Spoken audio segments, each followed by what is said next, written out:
ऐसा है,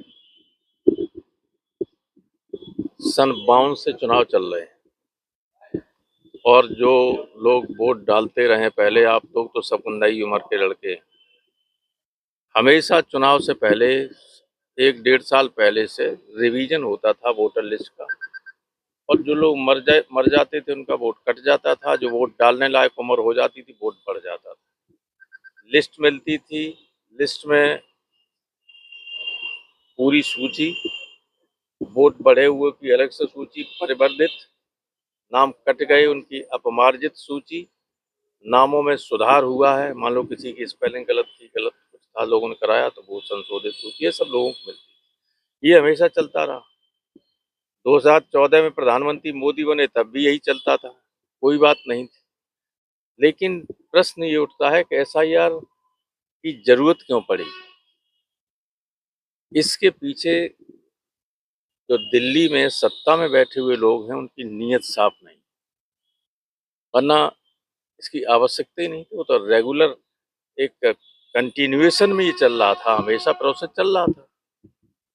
अब उन्हें एक नया मुद्दा बनाया उन्होंने देश के सामने, है तो नहीं वो, कि घुसपैठिए देश में आ गए, उनको निकालना है, एसआईआर इसलिए की जा रही। बिहार में एसआईआर हुआ, घुसपैठिए कोई मिले नहीं, तब भी उनका मुद्दा यही, आपने देखा होगा, अभी कह रहे हैं किसी घुसपैठियों को नहीं आने दिया जाएगा। उत्तर प्रदेश के मुख्यमंत्री ने कहा कि हम डिटेंशन कैंप बनाएंगे। तो मंशा इनकी, नीयत साफ नहीं है। ये हिंदुस्तान के बहुत सारे बड़ी पैमाने में लोग जो हैं उनको विदेशी बताकर, घुसपैठिया बताकर निकालना चाहते हैं। और एसआईआर के माध्यम से जिनका वोट नहीं बन पाएगा, चाहे हिंदू हो या मुसलमान, उन सब के लिए यही कहा जाएगा कि इंट्रूडर्स हैं, हिंदू हैं तो नेपाल से आ गए, मुसलमान हैं तो बांग्लादेश और पाकिस्तान से आ गए। ये इनकी मंशा है, नियत में इनकी वोट है।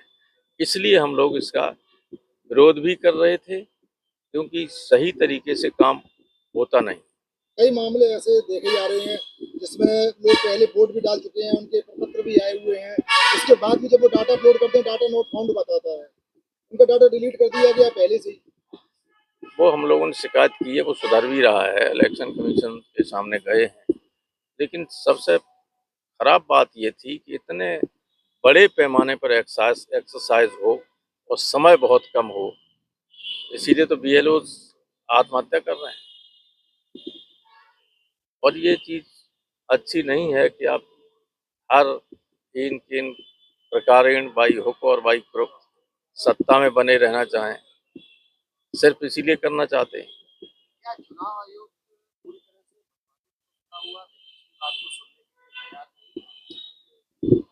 देखिए, सच बात ये है कि चुनाव आयोग कुछ नहीं, दिल्ली की सरकार जो इशारा करती है वही चुनाव आयोग का।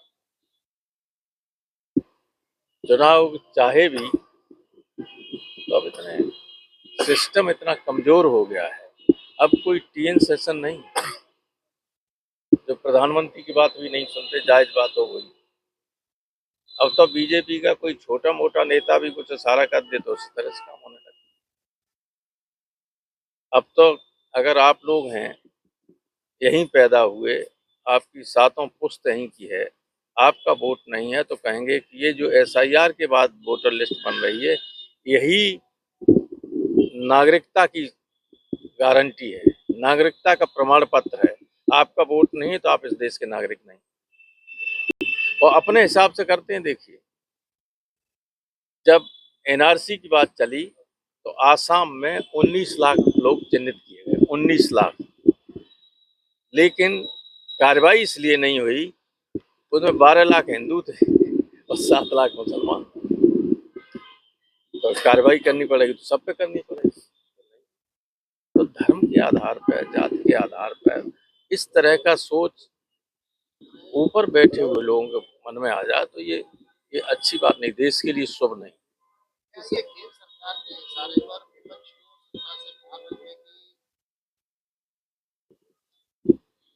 मैंने ऑल पार्टी मीटिंग में इशारा किया था, बड़े बड़े मंत्री बैठे हुए थे, कि अगर इस तरीके से नाजायज तरीके से सत्ता पे जो बना रहना चाहता है उसको बांग्लादेश और नेपाल से सबक सीखना चाहिए। इतिहास से लोगों को सीखना चाहिए, इतिहास से।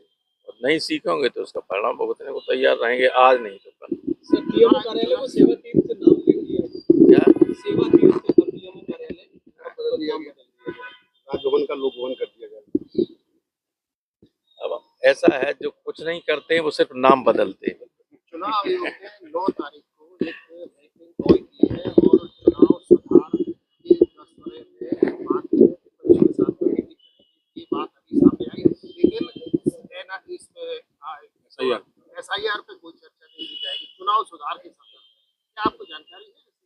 नहीं, वो तो हम लोगों ने मांग की थी। किरण रिजिजू साहब ने कहा था कि इलेक्टोरल रिफॉर्म्स के नाम पर चर्चा कर सकते हैं, वो ठीक है।